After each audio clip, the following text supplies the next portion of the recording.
incidencia que esa vecindad representaba. Igual, en algunos otros temas políticos, Eduardo cuestionaba a la izquierda electoral mexicana. Cuestionaba, y lo cuestionamos muchos de nosotros, las desviaciones, la pérdida de valores, la pérdida de principios y la pérdida de compromisos de esa izquierda que, sin embargo, hoy, junto con muchos otros sectores de la sociedad, está destinada a empujar este proceso de transformaciones que a gritos, desde distintas voces y con el resurgir del movimiento de los jóvenes, se está acelerando como una chispa en la pólvora en estos últimos días en nuestro país. En ese sentido, Eduardo visualizaba y planteaba de manera concreta la posibilidad de que, pasando el proceso electoral, y digo yo, sin saber el resultado cierto de qué sucederá el próximo 1 de julio, se pudiera convocar a los jóvenes, decía él, yo digo a viejos y a jóvenes, a la conformación del Partido Liberal Socialista de México.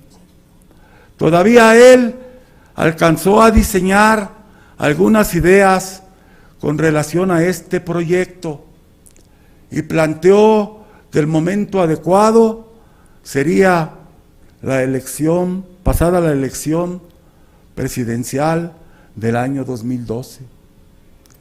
Se ha ido Eduardo, como nos iremos uno a uno, ineludiblemente, cada uno de nosotros.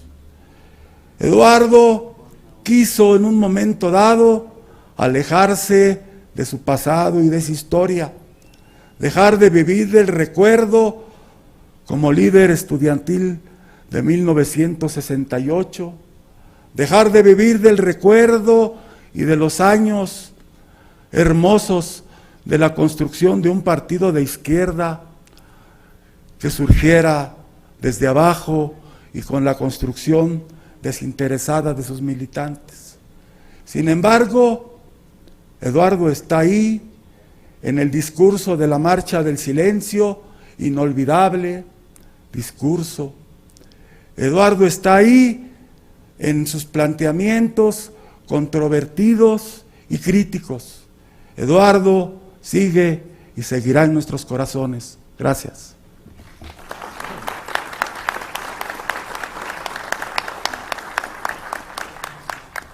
Bien, gracias a Jorge Moscoso también por sus palabras. Luis Tomás, por favor, ¿piensas tomar la palabra? Bueno.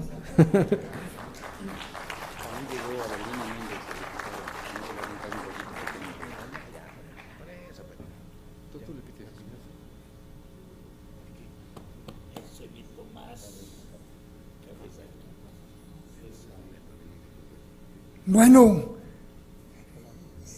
qué bueno que todavía puedo estar hablando con ustedes. La calaca no me ha querido, ¿verdad? Me ha buscado, pero no me ha encontrado. Tengo la fortuna de nuevo estar rodeado de compañeros entrañables, de los que fueron secretarios juveniles, que ahora ya son del INSEM, ¿verdad? Sin agraviar aquí a los presentes.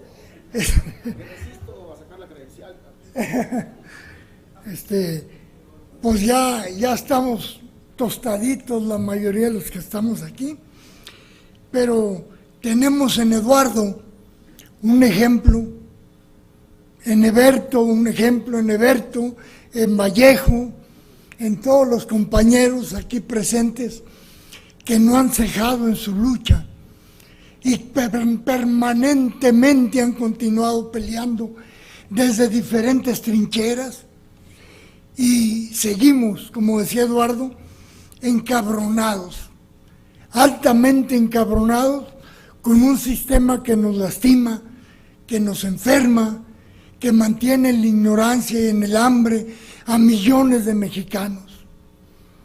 Se han frustrado varios movimientos de izquierda, varios partidos de izquierda, pero sin embargo hay esperanzas. Ahora vemos a la juventud como estamos nosotros, encabronada, sin mucho rumbo, pero peleando. Empieza otra vez a moverse la rueda de la historia. Y creo que esto para mí es sumamente halagador.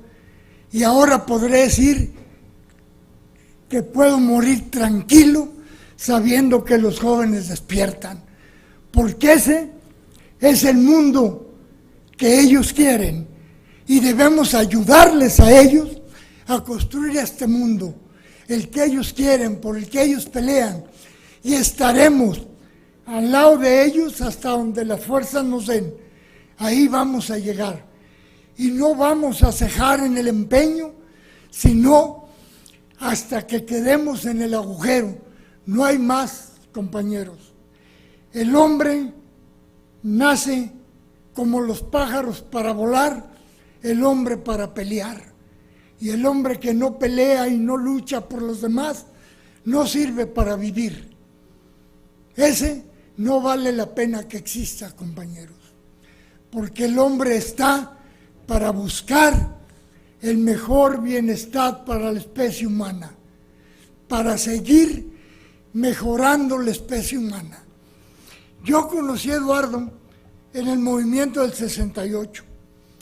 No era santo de mi devoción, porque se juntaba con el grupito de iluminados ahí de Guevara, Raúl Álvarez, Marcelino, etcétera, y como ya tenían ellos pues bastante experiencia en militancia y eran más preparados que nosotros, allí en Chapingo estábamos más rupestres que todos los demás, empezamos a aprender mañas de ellos y aprender discursos. Y ahí fuimos cabreceando y poco a poco les aprendimos. Y ellos, con la experiencia que tenían, se acomodaban en las asambleas, llegaban ya, después de mucho rato de haber empezado la asamblea del Consejo Nacional de Huelga, bañaditos, peinados, arreglados, dormidos, y uno bien desvelado, bien traqueteado, ¿verdad? Y ya agarraban o querían agarrar el timón del Congreso, ¿no? Del Consejo, perdón. Ya lo quedó el Congreso. Bueno, entonces, ahí empezamos. Y una vez en la cárcel y precisamente en la manifestación silenciosa, ahí empecé a acercarme más a Eduardo. Empecé a conocerlo más. Y luego, cuando entra al PMT, afiliado por Salvador, el búho empieza a tener más comunicación con nosotros, conmigo, etcétera, y lo llegué a admirar profundamente por su capacidad de análisis, su valentía, bueno, una valentía casi rayando en la temeridad. Era un hombre que no se medía, absolutamente, y tampoco jamás cayó lo que sentía. Cuando se formó el PRD, un día tomando café, Eduardo y yo, platicábamos que si entrábamos o no al PRD. Y con razón, me dijo Eduardo, me dice, pero Luis Tomás, dice, ¿no entiendes que el PRD es lo mismo que el PRI?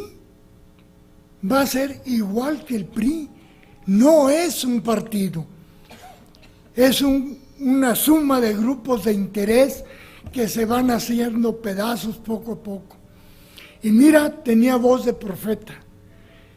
Y me decía aquella vez, no podremos avanzar mientras no se haga un partido popular.